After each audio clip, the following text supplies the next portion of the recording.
Well, hello there, guys. Agrippa Maxenis here, coming at you with a look at another mod here in Hearts of Iron 4. As you guys know, I always like to take a quick look at interesting mods that I see, and this is one that I saw that just looks beautiful, first of all, and secondly, focuses on a time of history that's quite interesting. Now, of course, we are playing Napoleonic World, and there's been a few mods out there similar to this one. Après moi la déluge is one of them.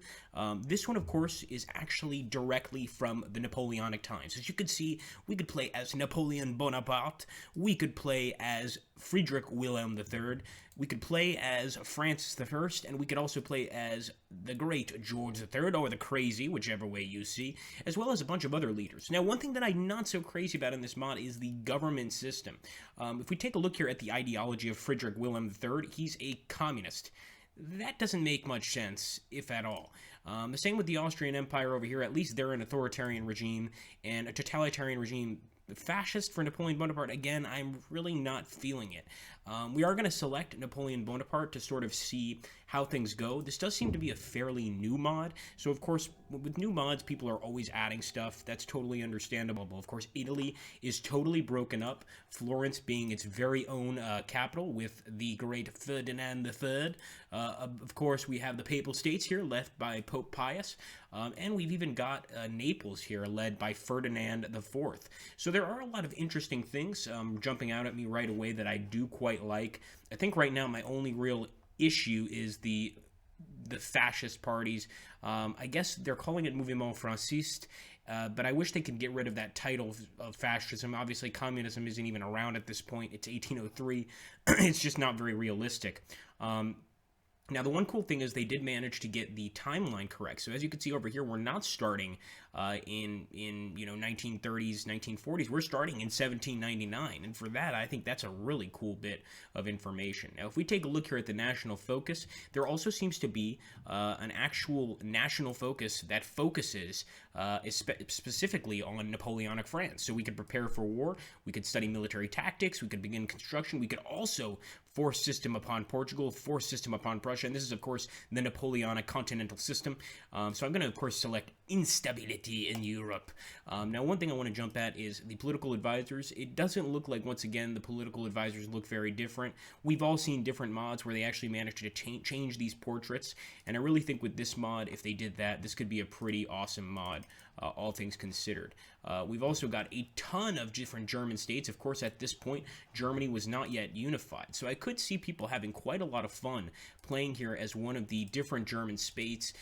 But as you can see, unfortunately, all of these different German states that we're looking at here, they all seem to have different leaders, but the same portrait, and I'm not really liking that. Once again, kind of a lazy look at the mod, to be honest with you, a lazy approach, I should say, by the modder. Now, I've got nothing against him. I know that these mods are not easy at all, but once again, here we go, the Ching Dynasty, something that would otherwise be extremely interesting, led by the Kuomintang. This is of course, the Chinese Republic under Chiang Kai-shek. So, of course, we're seeing a lot of issues here, but a lot of cool stuff too, like this portrait I'm absolutely loving, the Nguyen Dynasty in Vietnam, and of course we've got the Siamese Rama II, so there's a lot of cool stuff here. But I think there's also a lot of room for improvement. I don't like that he didn't flesh out all of these African countries, and I'm not sure if Hearts of Iron 4 has any way to take over these areas, like Victoria 2 does, for instance, or even Europa Universalis 4. Otherwise, I think it's an interesting looking mod, of course. Brazil is Portugal, which is pretty realistic for the time, before, of course, the monarchists in Portugal got booted off to Brazil. This was part of it, and of course, New Spain makes up most of the United States over here. But once again, we've got that fascism and the Democratic Party, and I gotta say, compared to stuff like Après moi la déluge, which sort of focuses on exactly the same thing here, I'm definitely feeling that one a lot more. We've got the beginnings of Australia, of course, led by John Fisher, and there's definitely a lot of room here for improvement. Definitely a mod that I would love to see in a few months or a few weeks when the modder actually has time to go through this and mess around a bit. I'm not seeing any national events pop up, as far as I can see. Of course, I just opened this mod, and that's how I like to play these mods. I like to give you guys a first look, because it's sort of like, if you're going to play this mod, you're going to want to jump into it right away, just like I am, and you're going to want to know how you feel in the first few minutes about it. Obviously, if you want to give it a longer chance, a longer shot, hey, go for it. I've got nothing against you. In fact, I think it's probably a good idea. But what I'm looking at right now is sort of an unfinished mod that could definitely use some work. Let's take a look here at the research slots. Once again, the research slots. Now, this is also interesting because, once again, we've got the Shusha and Stokes mortar. So these are, correct for the time period, for the Napoleonic time period. We've also got the MAS 36 and the 1886 M93. So once again, excuse my friends. So this is cool, to say the least. I like that. I would like him to actually change the icons for each of these weapons. We've seen that before as well, but this takes a lot of work. I mean, I am not a modder myself. I'm a YouTuber, as you guys know, and I couldn't possibly imagine how difficult it is to put these mods together. So we do need to give them the benefit of the doubt.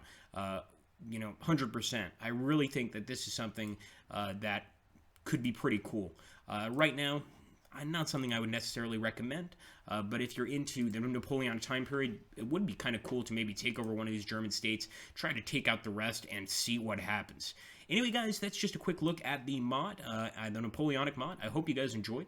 Of course, if you want to take a look at it, you can just head over to the actual workshop and type in Napoleonic mod for Hearts of Iron 4.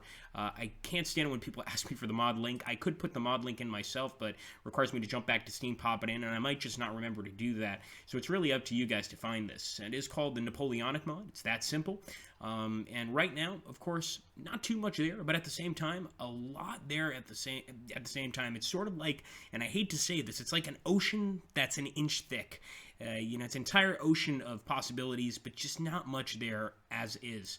Let's actually take a look at the generals here and see if we get any. No, we don't even have generals. So let's put a new commander. Now, there we go. That is cool. So he has managed to put the generals in, Armand et Salman. So we are getting some generals from the time period, and I wonder how the actual combat is. Once again, I'm not sure there's much he can do to change the actual unit types. This might just be too much. But I do think that it's an interesting idea, to say the least. Anyway, guys, I always like to hear your thoughts about these mods, and I always like to take a look. If you've got any mods specifically you'd like me to cover that I haven't looked at yet, make sure to drop them in the comments below. Always hit that like button, share, subscribe if you haven't already, and have an awesome, awesome day.